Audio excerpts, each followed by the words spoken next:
कहानी शुरू होती है ब्रह्मांड के इतिहास से, जहां हमें बताया जाता है समृद्धि की देवी पूर्ति के बारे में, जो सोने और अनाज की देवी हैं। कहा जाता है कि हमारी धरती उसी देवी की कोख है।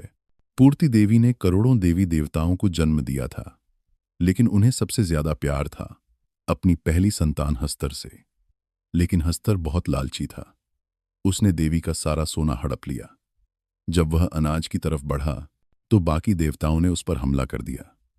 मरने से पहले देवी ने उसे बचाकर अपनी कोख यानी धरती के अंदर छुपा दिया। लेकिन शर्त यह थी कि कोई उसे पूजेगा नहीं, उसका नाम भुला दिया जाएगा और उसे कभी अनाज नहीं मिलेगा। इसीलिए किसी भी वेद या पुराण में उसका नाम नहीं मिलता। कई युग बीत जाते हैं और एक दिन तुम्बाड़ नाम के गांव के लोग लालच में आकर हस्तर का मंदिर बना देते हैं। इससे हस्तर जाग जाता है और देवता गुस्से में तुम्बाड़ को श्राप दे देते हैं कि वहां हमेशा बारिश होती रहेगी। कई साल बाद राव परिवार को पता चलता है कि हस्तर और उसका खजाना जमीन के नीचे एक कुएं में है। हस्तर से सोना निकालने के लिए उसे खाने का लालच देना पड़ता था। वो सूखे अनाज को छू भी नहीं सकता था, लेकिन अगर आटे को गीला करके या पकाकर उसे खिलाया जाए तो वो खा सकता था। राव परिवार आटे की गुड़िया बनाकर उसे देता और जब वो खाने लगता तब उसकी लंगोट से सोने के सिक्के निकाल लेते। लेकिन अगर हस्तर किसी को छू ले या काट ले तो वो इंसान शापित हो जाता था। उसका शरीर सड़ने लगता और वो कभी मर नहीं पाता। एक बार परिवार की एक औरत को हस्तर काट लेता है और वो राक्षस जैसी बन जाती है। उसे समझ आ जाता है कि लालच बहुत खतरनाक चीज है, इसलिए वो सबको मना कर देती है। कई साल बाद उस घर में सिर्फ सरकार नाम का आदमी बचता है। उसके साथ उसकी रखैल और उसके 2 बच्चे होते हैं, विनायक और सदाशिव।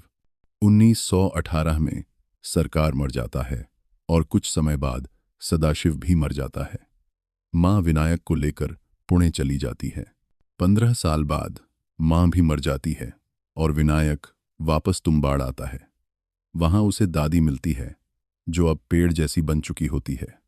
विनायक उसे जलाकर मुक्ति देने का वादा करता है और वो उसे खजाने का रास्ता बता देती है। विनायक दादी को जलाकर कुएं में जाता है और हस्तर से सोना चुराने लगता है। वो सोना राघव नाम के आदमी को बेचता है और अमीर बन जाता है। राघव को शक हो जाता है और वो तुम्बाड़ पहुंच जाता है। विनायक चाल चलता है और राघव को कुएं में फंसा देता है। हस्तर उसे काट लेता है और विनायक बाद में उसे जला देता है। समय बीतता है। अब विनायक बूढ़ा हो जाता है और अपने बेटे पांडुरंग को ट्रेन करता है। 1947 में सरकार हवेली अपने कब्जे में लेने वाली होती है, तो पांडुरंग प्लान बनाता है कि इस बार पूरा खजाना एक ही बार निकालेंगे। लेकिन हस्तर अपनी कई कॉपी बना लेता है। आखिर में विनायक अपने बेटे को बचाने के लिए खुद कुर्बान हो जाता है। उसे भी श्राप लग जाता है। वो सोने की थैली बेटे को देना चाहता है, लेकिन पांडुरंग मना कर देता है। वो कहता है, सो जा, वरना हस्तर आ जाएगा, और अपने पिता को जलाकर मुक्ति दे देता है। यहीं फिल्म खत्म हो जाती है।